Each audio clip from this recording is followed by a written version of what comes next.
프랑스 속담에 이런 말이 있다고 합니다. 코테이션 합니다. 사람은 자기를 기다리게 하는 자의 결점을 계산한다. 이 속담을 우리가 어떻게 적용할 수 있냐면, 우리가 서로 약속을 합니다. 약속 시간, 오늘 토요일 몇 시에 만나서 우리가 찬양 연습을 하자. 예를 들자면 남성춘찬단 43주년 예배를 준비함에 있어서 시간 약속을 정할 수가 있는데, 사람은 자기를 기다리게 하는 자, 약속 시간이 만일에 7시인데 7시 5분, 10분 이렇게 시간이 지나갈 때 사람은 자기를 기다리게 하는 자의 결점을 계산한다.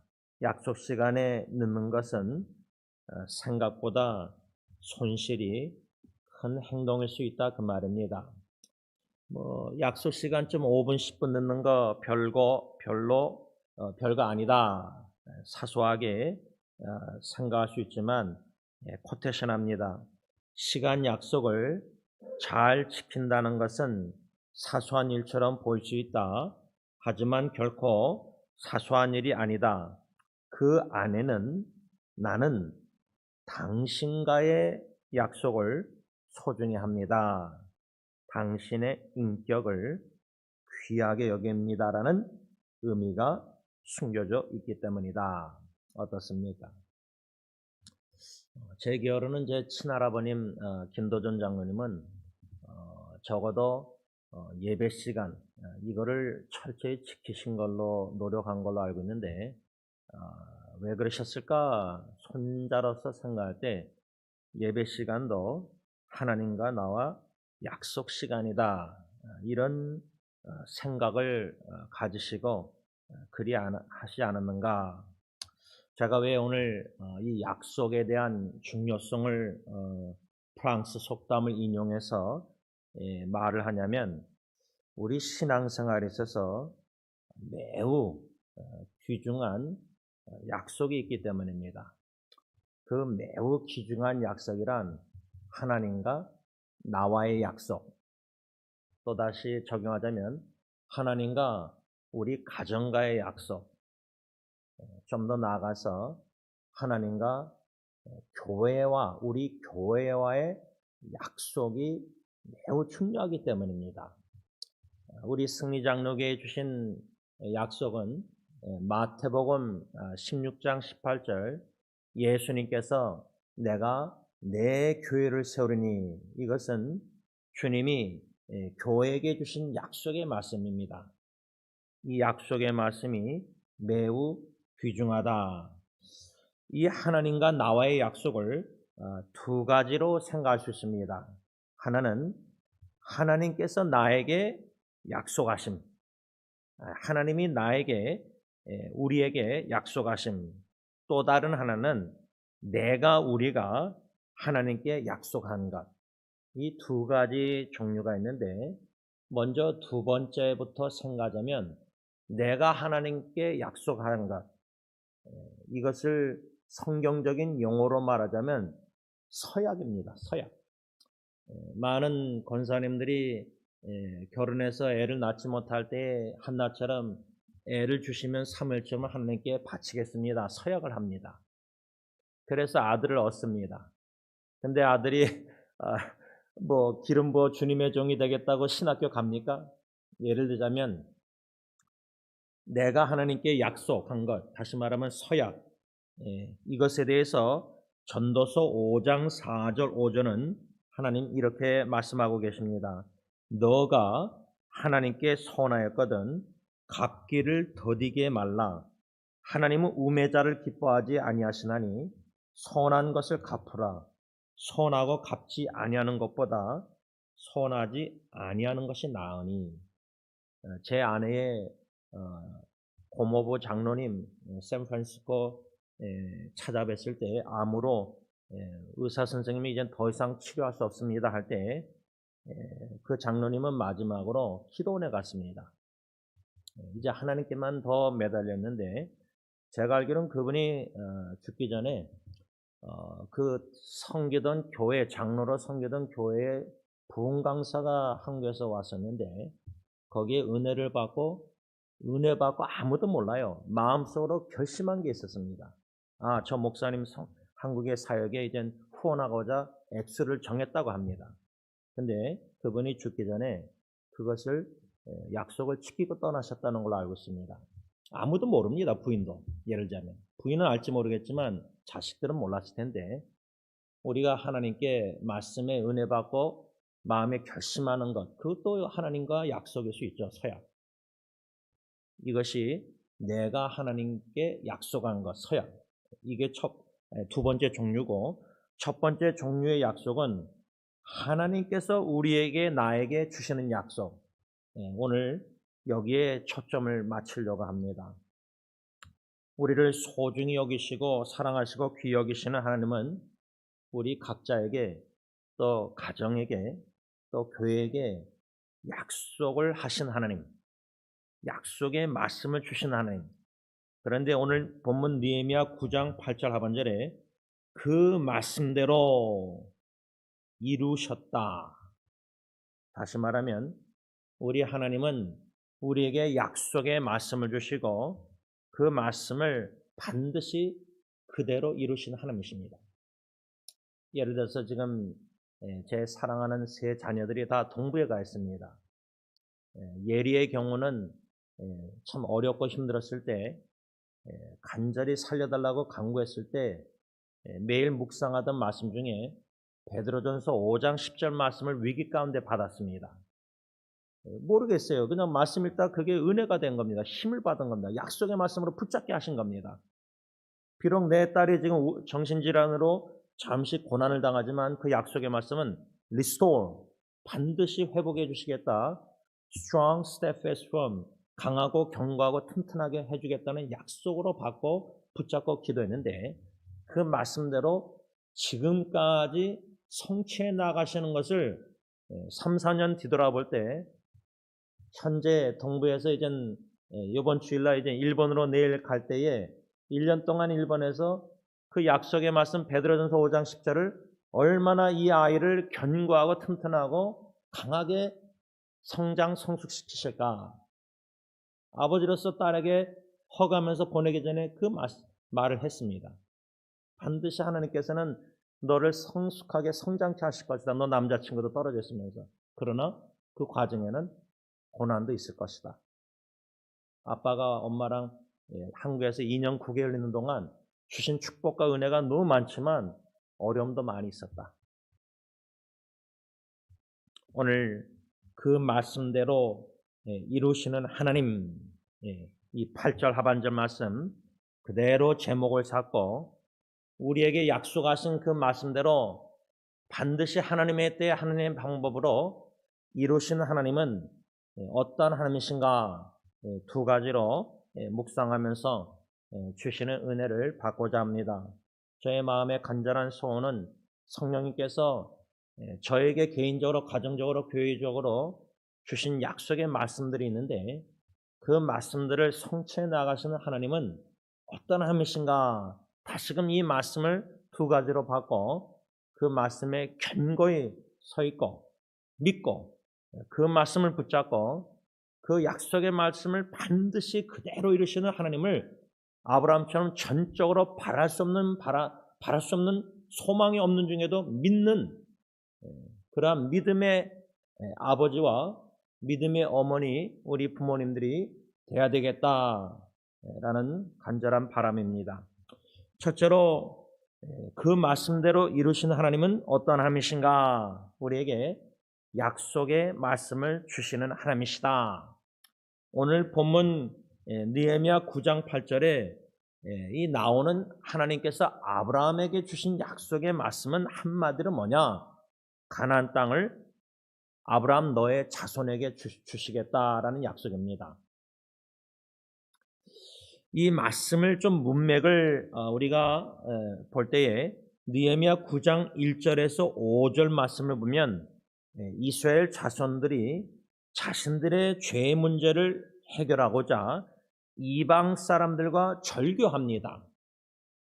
선민족으로서 하나님의 사람으로서 하나님을 믿지 않는 이방 사람들과 자녀들을 막 결혼시켰습니다. 이것을 통해서 에스라가 기가 막혀가지고 회개 통곡기도 하고 막 그럽니다. 느헤미야나 이 에스라 그때 시대 보면 그 절교하고 자기들의 죄뿐만 아니라 자기들의 조상들의 죄까지도 자복한 다음에 하나님께 경배를 드리는 게 오늘 본문 말씀 이전에 나오는 1절에서 5절 말씀입니다. 그 다음에 6절부터 하나님이 이스라엘에게 선하심을 베풀어 주신 일을 구체적으로 언급하는데 이 본문 문맥의 느헤미야 9장을 전체를 보면 핵심 단어 반복적으로 16번 나오는 단어가 있습니다. 그러니까 우리가 본문을 6절에서 9절까지 읽고 설교를 말씀 받을 때 그 문맥을 공부해야 됩니다. 묵상해야 됩니다. 이 16번이나 나오는 16번이나 나오는 핵심 단어가 뭐냐면 깁, 주다 16번이나 나오는데 이것은 하나님께서 이스라엘 백성들에게 주시는 하나님, 무엇을 주셨느냐? 느헤미야 9장 8절, 15절, 35절 보면 땅을 주셨고 13절에 보면 법을, 율법을 주셨고 또 20절에 보면 선한 영, 즉 성령님을 주셨고 15절, 20절 보면 양식과 물을 주셨고 27절 보면 지도자들, 즉 구원자들을 주셨고 또 22절, 24절 보면 원수들에게 승리. 이런 말씀들의 핵심은 뭐냐면 우리 하나님은 우리에게 생각한 것보다 후히 넘치게 주신 하나님, 디모데전서 6장 17절 우리에게 모든 것을 후히 주사 누리게 하신 하나님. 승리장로교의 43년 역사를 뒤돌아볼 때 약속의 말씀대로 주님께서 내가 내 교회, 승리장로교는 주님의 교회, 어느 누구도 세울 수 없고 주님이 세우시고 주님이 저 여러분들을 그냥 도구로 써주시니까 쓰임받아서 교회가 세워지는 거지 우리가 주된 인물로서 교회를 세웠다 헌신해서 그게 아닙니다. 우리를 쓰실 필요도 없으신 거예요. 우리가 44년 준비하면서 참 감사 기념 찬양 경배 예배를 함께 올리면서 우리가 쓰임 받는다는 자체가 특권이고 은혜입니다. 자격이 없는데 은혜입니다. 주님께서 44년 동안 승리교회를 세우신다고 약속하시고 우리를 도구로 쓰심에 있어서 이 디모데전서 6장 17절은 모든 것을 우리에게 후히 주사 승리교회에게 43년 동안 역사를 뒤돌아볼 때 얼마나 후하게 베풀어 주셨습니까? 은혜로, 선물로. 이것을 지금 우리가 누리고 있다는 겁니다. 제가 미국 온 지 43년 뒤돌아볼 때 제 아버님 세대 1세분들이 언어도 안 되고 문화도 다르고 40대 중반에 중년의 위기 가운데 이민 오셔서 밑바닥부터 청소하고 이렇게 고생하시면서 수고한 거 자녀 후세대가 후히 누리고 있지 않습니까? 여러분들이 만일에 1세대 기독교인이라면은 여러분들의 아브라함처럼 믿음의 신앙생활의 결과가 하나님께서 후세대에게 여러분들의 자녀 손주가 아니라 4대 5대 순종하는 자에게는 구약에 보면 1000대까지의 은혜를 베풀어 주세요. 징벌은 3, 4대까지 하실지 모르겠지만 그러니까 예수님의 재림의 관점에 언약의 하나님의 우리가 약속의 말씀 받고 우리의 책임에 순종을 해서 믿음으로 아브라함처럼 순종할 때 4대째, 5대째, 1000대까지 예수님 재림 때까지 우리 자녀 대대 후손이 축복을 받는다는 겁니다. 우리에게 모든 것을 승리교회에 후히 주사 누리게 하시는 하나님은 이 느헤미야 9장에 주다 16번 나오는 것처럼 아브라함의 후손들에게 주시는 모든 축복들 진정한 영적 아브라함의 후손들인 교회 예수 그리스도를 구세주로 주는 믿는 우리 믿는 성도들에게 독생자까지 주시니가 로마서 8장 32절 이 모든 것을 아끼지 아니하고 예수님 주시면 다른 건 못 주시겠습니까? 좋은 것? 제일 좋은 것을? 가나안 땅을 아브라함과 그의 후손들에게 주시겠다는 하나님의 약속의 말씀이 창세기 15장에 나와 있는데, 흥미로운 사실은 창세기 15장 13절에서 16절에 하나님께서 아브라함에게 주시는 약속에 대한 4가지 놀라운 사실들을 발견하게 됩니다. 첫째로, 아브라함의 자손들이 이방의 객이 되어, 여기서 이방이 객이 된다는 말은 이집트, 애굽에서 객이 되어 그들에게 400년 괴로움을 당하면서 애굽 사람들을 섬길 것이다. 창세기 15장 13절, 여호와께서 아브라함에게 이르시되 너는 정령이 알라. 너 아브라함의 자손이 이방에서 객이 되어 그들을 섬기겠고 그들은 400년 동안 내 자손을 괴롭게 하리니. 약속의 말씀을 받은 아브라함에게, 우리가 약속의 말씀, 내가 내 교회를 세우리니 승리장로교회, 그러면 긍정적이고 좋은 것만 생각할 수 있지 않습니까? 아브라함도 약속의 말씀 받았을 때 가나안 땅을 주시겠다? 그런데 그 이전에, 약속을 성취하시기 전에 너의 후손들이 뭐예요? 400년 동안 애굽에서 종노릇 하면서 애굽 사람들을 섬길 때 애굽 사람들이 너희를 학대하고, 출애굽기 1장 보면 번성하니까 더 괴롭히고, 이 사실이 우리에게 주는 교훈은 뭐냐? 약속의 말씀이 성취되기까지 괴로움과 고난이 있다는 겁니다. 그래서 제가 예리에게 베드로전서 5장 10절 약속의 말씀을 성취하시는 과정에 일본의 1년이라는 기간 동안 하나님께서 거기에 단련 연단의 괴로움과 고통, 어려움이 있을 것이다.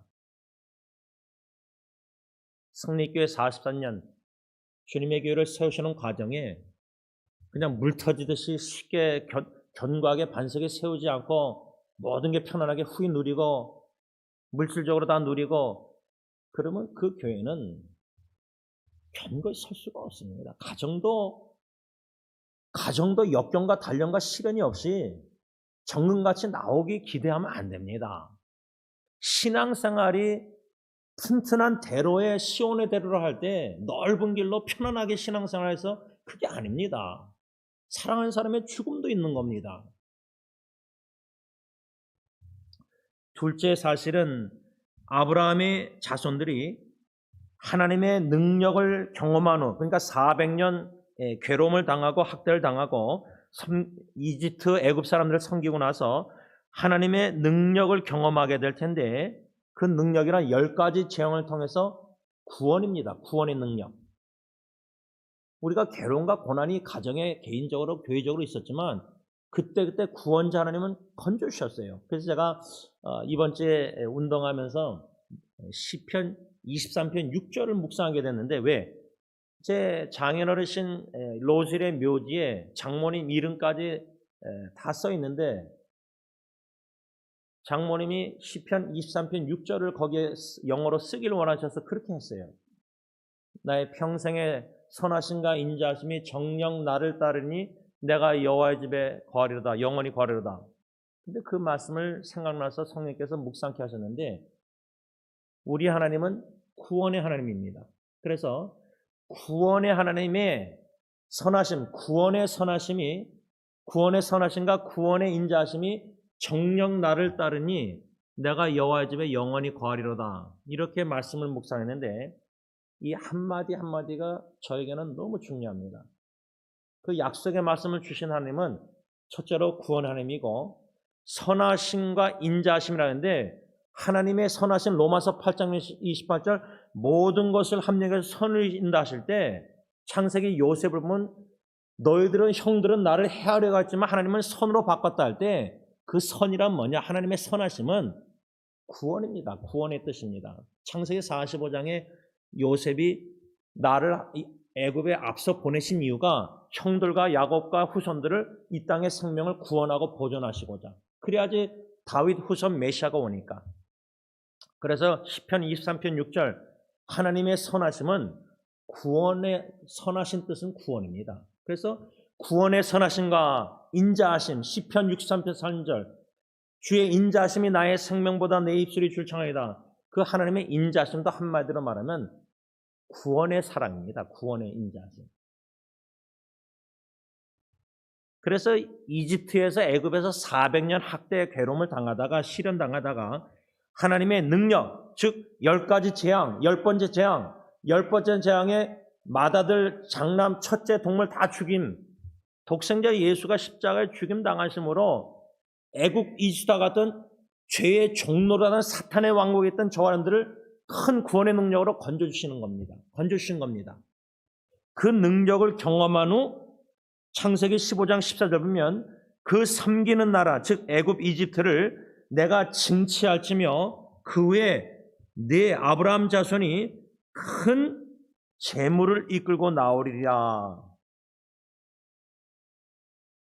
이스라엘 백성들이 애굽에서 나올 때요, 이집트 사람들이 이스라엘 백성들에게 물질 이런 걸 막 줬어요. 재물들을. 풍부하게 나온 겁니다. 가난하게 나온 게 아니라. 누가 주인이 종을 내보낼 때 돈을 더 줘요? 사례비를 더 주고 뭐 더 주겠어요? 보너스로. 하나님의 이 사실이 우리에게 주는 교훈은 약속의 말씀이 성취되는 과정에서 하나님의 구원의 능력과 공급을 경험한다. provision, 여호와 일의 공급. 셋째는 아브라함 자신은 약속의 말씀이 성취될 것을 보지 못할 것이라는 사실입니다. 왜? 400년 후에 4대째 모세를 통해서 이집트 애굽에서 아브라함의 후손들 별보다 많은 후손들을 건져내셨잖아요.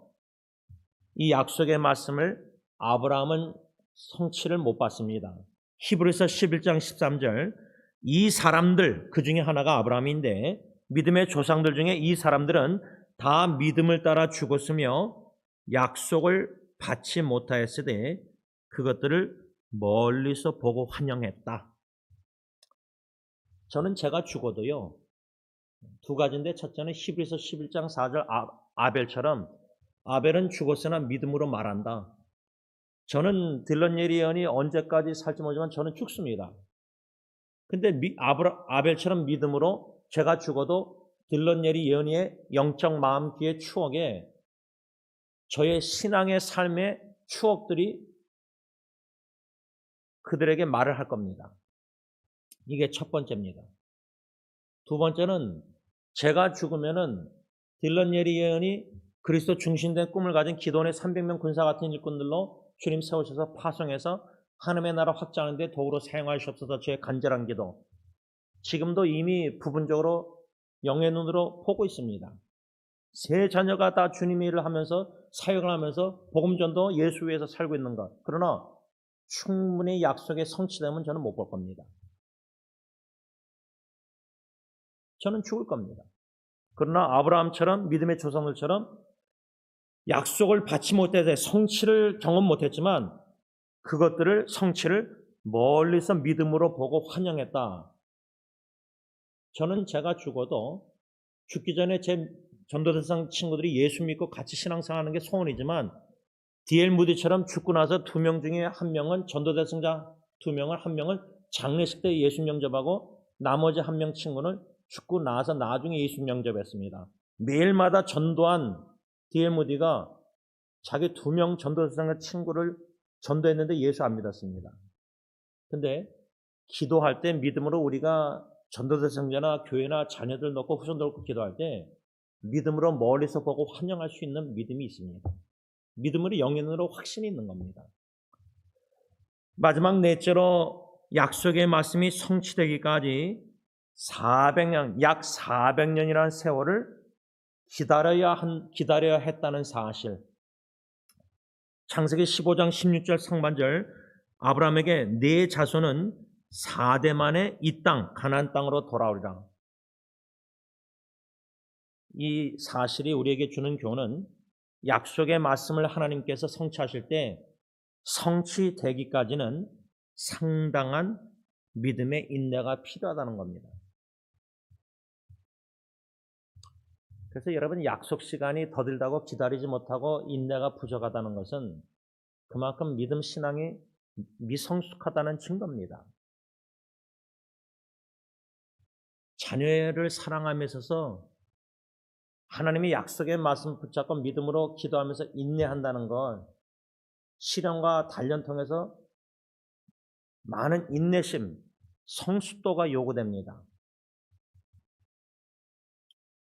자녀를 놓고 약속의 말씀을 붙잡고 기도할 때 그게 1년, 2년, 3년, 정신질환이 10년 넘도록 20년 넘도록 고생하는 어른들도 있지 않습니까? 근데 어쩔 때는 육체의 가시를 제거하지 아니하시고 정신질환 속에서도 나의 은혜가 너에게 족하다. 만약 그렇게 말씀하신다면 내 자녀를 놓고 기도할 때 그래도 그 천시를 믿음의 인내로 받아들일 수 있을까 내가? 여러분 이런 지금 말씀 사실들 우리가 묵상 적용하면서 들으시면서 실제로 저 같은 경우는 개인적인 삶 속에 가정적으로 교회적으로 이 말씀을 비춰보고 반사하고 적용할 때 이 네 가지 사실 아브라함에게 주신 약속의 말씀의 성취 과정의 이 네 가지 사실 특별히 이 네 번째 400년을 기다려야 됐다. 이스라엘 백성들 아브라함의 후손들이 승리교회가 43년 기다렸습니다. 내가 내 교회를 세우니 주님의 교회를 주님이 어떻게 세우실지 별작품 완성 설계도는 우리는 모릅니다. 주님이 아십니다. 우리의 꿈 비전은 일꾼을 세움으로 파송해서 하나님의 나라를 세우는 겁니다. 교인수가 많은 교회가 아니라 한 명이라도 두 명이라도 소수라도 기도원 300명 군사 같은 숫자가 많아서 주님의 일을 복음 선교 크게 하면은 교회가 영광을 받습니다. 기도원의 300명은 많이 숫자를 줄여서 300명 그래야지 하나님께 영광을 돌리니까. 너희들이 숫자가 많아서 이겼으면은 너희들이 자랑할 텐데 자만하고 얼마나 주님의 일을 하면서 우리가 하나님의 영광을 갈취하고 있습니까? 인간적으로 숫자가 많아야지 선교도 크게 할 수 있다.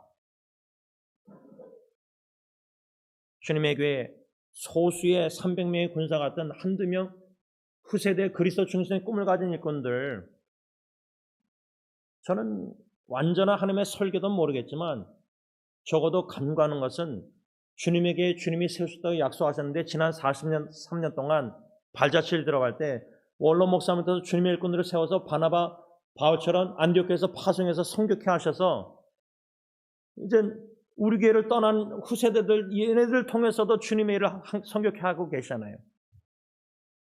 개교회 승리교회라는 교인 숫자 한국어, 영어, 히스패닉 사역에서도 주님의 일을 일꾼을 내어서 성교케 하시지만 우리 교회 출신들이 떠나서도 복음전도 선교사역을 해서 열심히 하는 걸 보세요. 하나님의 왕국의 일꾼들이 교회 출신들이 세움받아서 주님께 쓰임받는 모습 보세요. 그게 우리 자녀든 아니든 간에 얼마나 기쁩니까? 이러한 네 가지 사실들이 묵상하면서 저는 승리장로교회 내가 내 교회를 약속의 말씀을 붙잡지 못하게 하는 세 가지 원인이 있다고 생각합니다. 물론 여러 개가 있지만 적어도 이 창세기 15장의 아브라함의 약속의 말씀에 네 가지 사실이 주는 교훈 속에서 저는 반대로 승리장로교회 약속의 말씀을 붙잡지 못하게 하는 세 가지 원인. 주님께서 주님의 교회를 진짜 세우실까? 이게 세운 모습인가? 우리가 기대하는 세워진 교회 모습이 뭡니까? 이 본당에 교인수가 가득 차고 헌금이 많고 교회 건물이 더 커지고 교육관이 커지고 선교사 후원하는 사람이 더 많아지고 그런 게 꿈입니까? 세워지는 모습입니까? 여러분들의 기대가? 저는 세 가지 원인 붙잡지 못하게 하는 약속의 말씀 의심하는 게 뭐냐면 첫째 원인은 괴로움과 고난이 있다는 겁니다. 400년 괴로움과 고난과 학대와 승리교회 섬길 때 만약에 개인적으로 여러분들이 힘들고 어렵고 자꾸만 어려움을 당하고 괴롭고 고난이 있으면은 주님께서 주님에게 세우실까? 의심할 수 있다는 거죠. 붙잡지 못하게 만드는 원인. 두 번째는 하나님의 구원의 능력, 건지심의 능력과 공고하심을 경험하지 못한다면 약속의 말씀 못 붙잡습니다. 지난주에도 장로님과 제가 우리 이스킨 사님과 대화하다가 한마디 장로님께서 하셨는데 주님에게 주님이 세우시는 모습, 당회에서는 수동적으로 믿음으로 인내하고 기도하고 가만히 있다 보면은 하나님이 다 공급하고 다 하나님이 문제를 해결하시는 것을 많이 경험해요. 지난 20년 동안 목회하면서. 하나님의 구원에 건지시는 능력과 그때그때 필요한 사람들 필요한 것들을 공급해 주시는 극적인 순간의 어려움 속에서, 여러분 원로 목사님이 베벌리 건물 그때 폐업 못하고 너무나 힘들 때 100일 기도한 거 기억나세요? 상교도 가셔서 주말마다 오셔서 설교하셨는데 그 100일 기도 후에 지금 베벌리 건물 보세요. 하나님이 희한하게 공급하세요. 마가교회가 떠나고 나서 에빅션 당하고 나갈 때 장로님이 현수막 딱 했는데 몇 시간 후에 부동산 두 분이 지나가다 봐서 차로 스쿨에 들어온 겁니다. 구체적으로 교회 섬기다 보면은 하나님이 그때그때 공급하시고 다 채워주시고 일하시고 능력을 나타내시고 다 하나님이 하시는 거예요. 이걸 교회 깊이 들어가서 봉사할 때 상처도 많이 받지만 상처받기 싫어서 교회 깊이 못 들어가서 인간관계 봉사 안 한다. 어느 정도 거리 두고 교회 봉사한다. 그러면 그런 믿음으로 그렇게 하다 보면 그 정도 은혜밖에 못 받아요. 상처와 괴로움과 아픔이 있을지라도 깊이 들어가서 주님에게 헌신할 때는 깊은 고난과 어려움과 상처가 있지만은 하나님의 능력과 공급하심, 역사하심을 더 깊이 경험할 수 있는 거예요. 그러다 보면 주님을 향한과 교회를 향한 사랑이 더 뜨거워질 수밖에 없는 거예요. 생명 다해서 교회를 사랑할 수밖에 없는 거예요. 우리 어르신들이 그러다가 다 떠났잖아요. 세 번째 원인은 왜 우리가 약속의 말씀 내가 내 교회를 세우니 이 외에도 여러분들 개인적으로 가정적으로 왜 약속의 말씀을 붙잡지 못하고 자꾸만 의심하고 의문하고 불신하는가?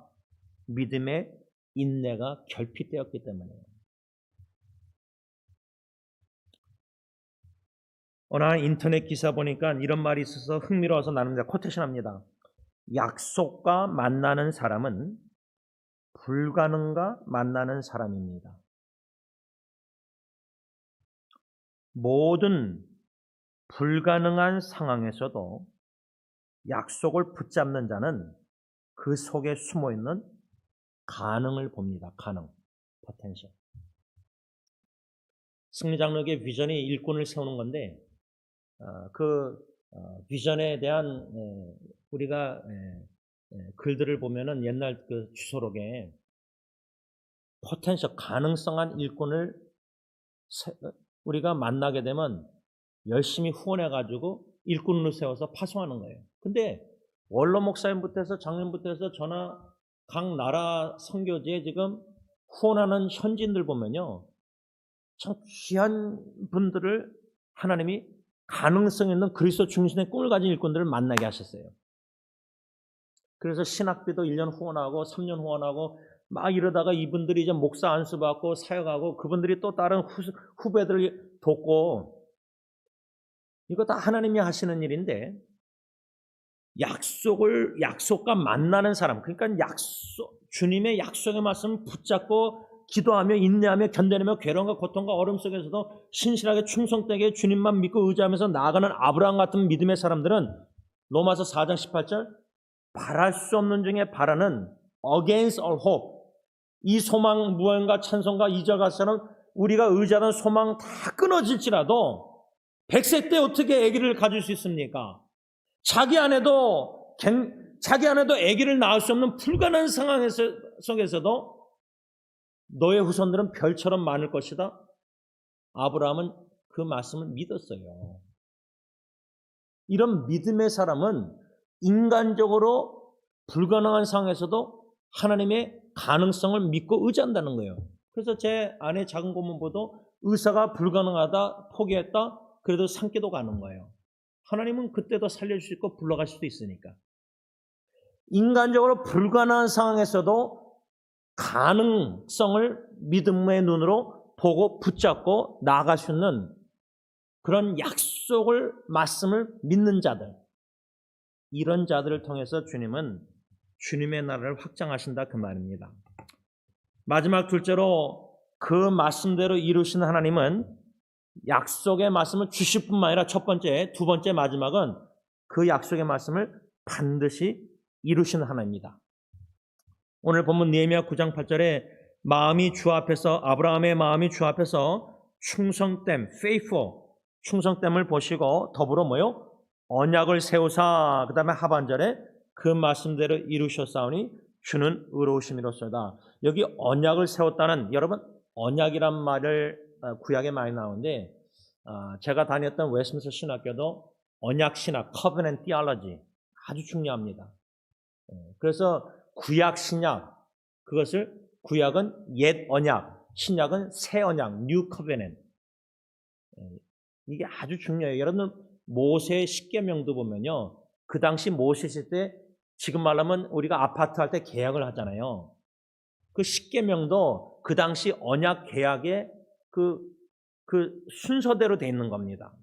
좀 더 쉽게 설명하자면 언약이란 히브리어 단어가 베리스, 그 언약이란 단어의 히브리어 원어의 문자 의미는 뭐냐면 자르다입니다. 자르다. 하나님이 우리에게 언약, 아브라함에게 언약을 맺으셨고 다윗에게 언약을 맺으시고 구약에 노아에게 언약을 맺으시고 언약들이 다 나와 있어요. 그 언약에는 두 가지가 있어요. 하나님의 약속이 있고 인간의 책임이 있는 거예요. 근데 그 언약이란 히브리어 단어를 왜 자르다, 왜 그렇게 사용했냐면, 그 의미가 있냐면 창세기 15장 17절 이런 데 보면 아브라함에게 하나님께서 명령하셔서 3년 된 암소, 암염소, 수양, 산비둘기, 집비둘기 새끼 이걸 취해서 그 모든 것을 취해서 어떠냐면 그 중간을 쪼개고 그 쪼갠 것을 마주대하게 만드는 장면이 있어요. 예를 들자면 수장을 잘라요. 칼로 잘라서, 양을 잘라서 이렇게 마주보게 만드는 거예요. 이렇게 두 군데 놓는 거예요. 그 다음에 18절 가서 보면은 17절, 18절 보면 그 잘라는 그 짐승들, 번제물들 타는 횃불이 쪼갠 고기 사이로 지나가는 장면이 17절 나오는데 여기서 횃불은 하나님을 상징해요. 다시 말하면 하나님이 아브라함과 약속을 맺어서 이 짐승들을 잘라놔서 횃불이 지나갔다는 것은 타는 횃불. 하나님이 그 짐승 자른 짐승 사이로 지나가는 거예요. 근데 아브라함은 지나가지가 않고 횃불만 지나가요. 이게 무슨 말을 상징하냐면 이 언약, 원래 이 언약을 체결할 때 언약의 당사자 두 사람이 함께 쪼갠 고기 사이로 지나가야 돼요. 그러면 횃불이 지나간 다음에 아브라함이 그 다음 따라서 지나갔어야 됐어요. 왜? 하나님과 아브라함이 언약 맺었기 때문에. 근데 그 언약을 지키지 않고 책임을 감당 안 하고 불순종하면 어떻게 되죠? 쪼갠 고기처럼 아브라함 너는 죽임을 당할 것이다. 면치 못한다. 그 의미예요. 엄중한 서약이라는 거예요. 그러니까 여러분 우리가 하나님께 자식을 바치겠다 서약한 거 안 지키는 거 이거 가볍게 여기면 안 됩니다.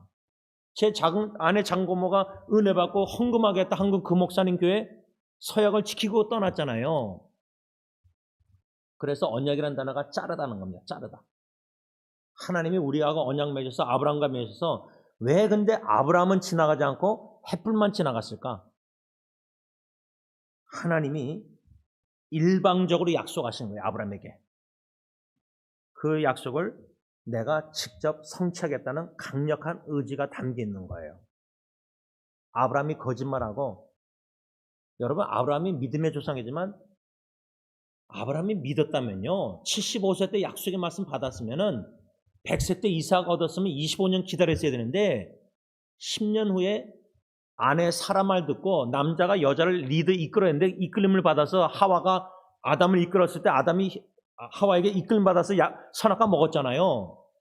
아브라함이 10년 후에 85세 때 아내 말 듣고 아내의 몸종 하갈과 동침해서 20년을 낳습니다. 그게 믿음의 행동입니까? 아니에요.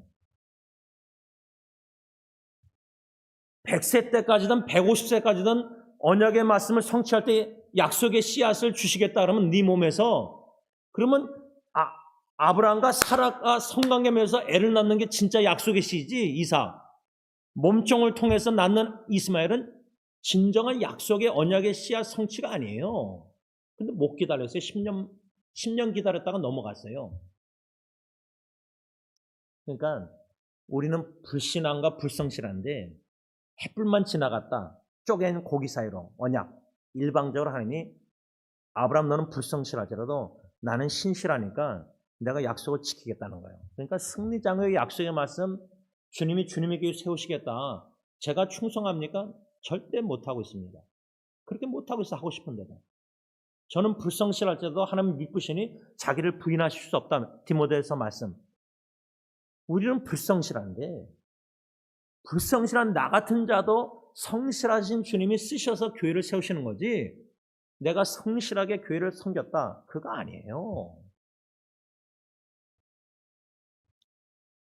이 언약의 하나님의 약속은 큰 민족을 이루시겠다. 아브라함이라는 존귀한 아버지라는 이름을 아브라함 이름을 바꿨는데 열국의 아버지란 의미로서 창대케 하시겠다. 많은 사람들에게 복이 되게 하시겠다. 그게 하나님의 약속이었고 아브라함의 책임은 뭐냐? 창세기 12장 1절 너는 너의 본토 친척 아비집을 떠나 내가 내게 지시할 땅으로 가라. 아브라함의 책임은 약속의 말씀을 입고 순종해서 떠나는 거였습니다. 그래서 제가 예리에게 베드로전서 5장 10절 약속의 말씀 견고하고 튼튼하고 강하게 해주시겠다. 떠나라. 어디? 일본으로. 그 부르심에 순종한 거예요. 근데 그게 예리에게는 제가 아버지라 봐도 진짜 힘든 순종이에요. 그가 예리가 네 번째 마지막 편지에 쓴 그 수폴레를 지지 편지 보면요. 기도 제목이나 이런 글들 쭉 보면은 감사하면서도 제일 힘들었던 게 뭐냐면 많이 힘들어했어요.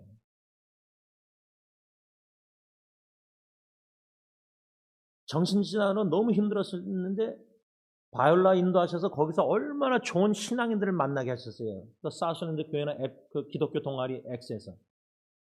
그리고 또 남자친구, 가정, 교회 모든 편안한 교제할 수 있는 위로가 되는 모든 사람들을 다 두고 떠나는 거예요. 부모, 형제, 남자친구 다 교회 친구들 다 놔두고 떠나는 거예요.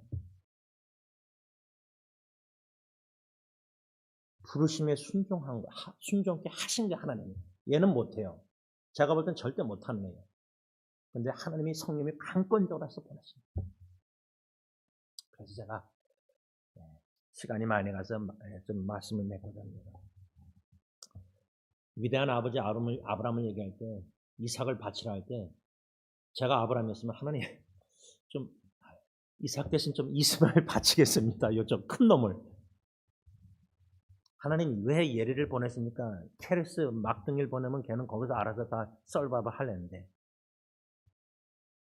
부모의 마음이 하나님이 우리 약점 다 아세요. 연약함 다 아시고 자식을 향한 마음도 다 아세요. 근데 베드로전서 5장 10절 약속의 말씀 예리에게 성취하고 계시는데 보니까 가장인 아버지를 견고하고 강하고 튼튼하게 만드시고자 셋 중에 제일 연약한 아킬레스건 둘째 딸을 일본으로 제일 멀리 보내게 하시는구나. 제일 멀었던 게 시아로 남자친구네 집에 가는 거였거든요. 근데 동부까지는 제일 멀잖아요. 그러니까 아내가 수요 예배 때 저는 여기서 예배 드리고 있었는데 공항에 8시 반까지 데려다 주면서 8시 반에 공항에 가야 될 애가 7시 17분에 짐을 다 쌌대요.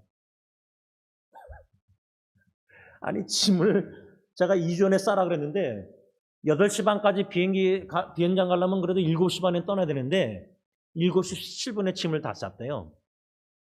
그러면 엄마 입장에서 제대로 싼 거 그래서 막 봉지를 막 아내가 막 주려고 그러네요. 이걸 가져.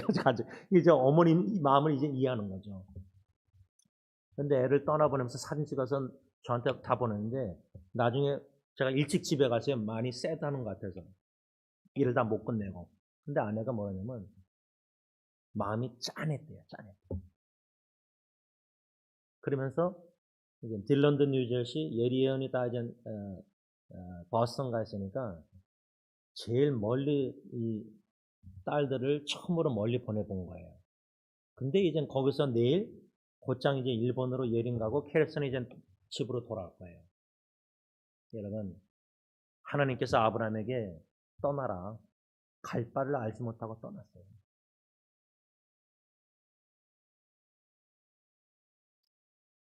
그런 충성된 페이프한 믿음으로 순종한 아브라함에게 언약 자르다 언약 맺은 하나님은 400년 약 지나서 그 약속을 성취해서 가나안 땅을 다 쫓아내서 여호와 시대 때 주셨어요. 저의 간절한 기도 제목 중에 하나가 모세 시대는 다 떠날 거예요. 원로 목사님 시대는 다 떠날 거예요. 저 세대도 다 떠날 거예요. 여호수아 구원 하나님은 구원이시다라는 이름 가진 여호수아 지저스 예수 그 여호수아 정복 시대는 가나안 땅을 다 정복해서 적각거리는 땅에서 그래서 저는 후세대 여호수아 시대의 그리스도 중심의 꿈을 가진 제 세 자녀든 여러분들의 자녀 후손들이든 세우셔서 우리 교회 출신든 우리 교회 떠난 사람들이든 우리 자녀 후손들을 통해서 여호수아 정복 시대의 약속의 말씀을 붙잡고 쟁취하는 예수와 복음과 그리스도의 심장 사랑으로 전 세계를 향해서 복음으로 정복하는 복음 전파하는 그런 1명, 2명, 3명, 10명 소수의 일꾼들 소돔과 고모라 10명만 있어도 의인 멸망 안 시키시겠다. 근데 멸망당했어요. 지금 지구상의 기독교인이 몇만 명, 몇십만 명, 몇억 되는지 모르겠지만 전 세계 10명 의인만 있어도 아브라함 같은 하나님은 그 10명으로도 전 세계를 복음하실 수 있어요. 선교사가 10,000명, 10,000명 아니거든요.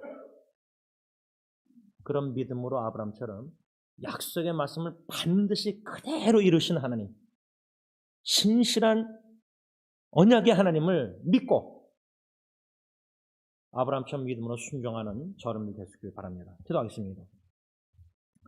언약의 하나님 감사합니다.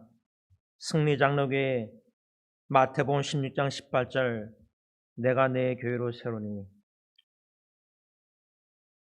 어릴 때부터 12살 때부터 자라난 교회 2000년도에 1년도에 요나처럼 불순종해서 원로 목사님 안식년 1년 동안 50% 나눠서 봉사했을 때 1년 후에 교인 수가 줄어들었습니다. 그래서 저는 탈진하고 실망해서 낙망해서 요나처럼 한국으로 멀리 시카고 트리니티로 가지 않고 한국 총신으로 멀리 도망갔습니다. 불순종한 요나에게도 큰 은혜와 역경 속에서 베푸셔서 다시금 마태복음 16장 18절 너는 지원이 너는 세울 수 없지만은 내 교회는 내가 세우겠다 그 말씀 주시고 새 찬송과 내 주의 나라와 찬양하면서 엉엉 울면서 승리교회를 생각하면서 주님의 교회로 다시 돌아오게 하셔서 2003년 12월 21일 원로 목사님 은퇴하시고 선교사로 파송받고 후임 목사가 되었습니다. 약 지난 20년 동안 뒤돌아볼 때 주님께서 주님의 약속의 말씀을 신실하게 성취하셨습니다. 저는 불충성했습니다. 하나님은 신실하셔서 언약을 맺으신 약속하신 교회에 지난 43년 동안 지금까지 여기까지 세우셨고 하나님의 능력과 공급하신가 여러모로 일꾼 세워 파송하셔서 복음전도 성교케 하신 은혜 너무나 감사합니다. 한 세대가 모세 세대가 죽고 여호수아 시대가 일으켜주셔서 약속의 땅을 복음으로 그리스도의 심장으로 정복케 하셔서 하나님의 나라를 확장하여 땅끝까지 복음이 전파되며 그때 예수님이 재림하셔서 진정한 가나안 땅 약속의 땅 새하늘과 새 땅 새 예루살렘 천국으로 모든 예수 믿는 자들을 인도하셔서 하나님의 은혜 보좌 앞에서 모세 노래 어린 양의 노래 승리의 노래 구원의 노래를 찬양하면서 어린 양의 혼인잔치에 참여하여 예수님을